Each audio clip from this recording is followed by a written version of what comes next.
ঢাকাবাসী কেমন আছেন? আলহামদুলিল্লাহ। ঢাকাবাসী তো সামনে বিপদ, ভালো থাকেন কিভাবে? বিশ্বাস হচ্ছে না? ঢাকাবাসীর সামনে বিপদ। আমার আগে কেউ বলেছিল যে ঢাকা হচ্ছে the city of Akhiruzzaman, Dhaka যে শেষ জামানার শহর, এটা কি আমার আগে কারো মুখে শুনেছেন? আচ্ছা, তো যখন আমরা ল্যান্ড করি ঢাকায়, তখন একটা পরিচিত দৃশ্য দেখা যায়।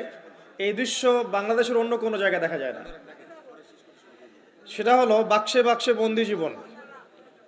উঁচু উঁচু কিছু ইমারত দেখা যায়, ইট কাঠ পাথরের কিছু ইমারত, ছোট ছোট বাক্সের মতো, আকাশ থেকে বাক্সের মতো লাগে দেখতে। তো এই যে বাক্সে বাক্সে বন্দি জীবন, এই দৃশ্যটা ঢাকাতে আসলে দেখা যায়।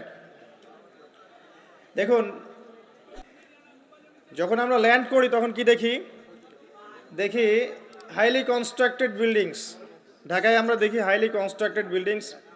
আজকে থেকে 200 বছর আগে এমন দৃশ্য কেউ দেখেছে কিনা আমার জানা নাই। তবে একটা হাদিস থেকে আমি আলোচনা শুরু করি, তাহলে বুঝতে পারবেন। নবী সাল্লাল্লাহু আলাইহি ওয়াসাল্লাম মসজিদে বসে আছেন, মসজিদের মধ্যে, নববীর মধ্যে, এবং হাদিসটা তার ইন্তেকালের অল্প কিছুদিন আগের হাদিস। এটা প্রারম্ভিক সময়ের হাদিস নয়, শেষের দিকের হাদিস। কোরআনের যেমন শানে নজুল আছে, হাদিসেরও কিন্তু শানে নজুল আছে।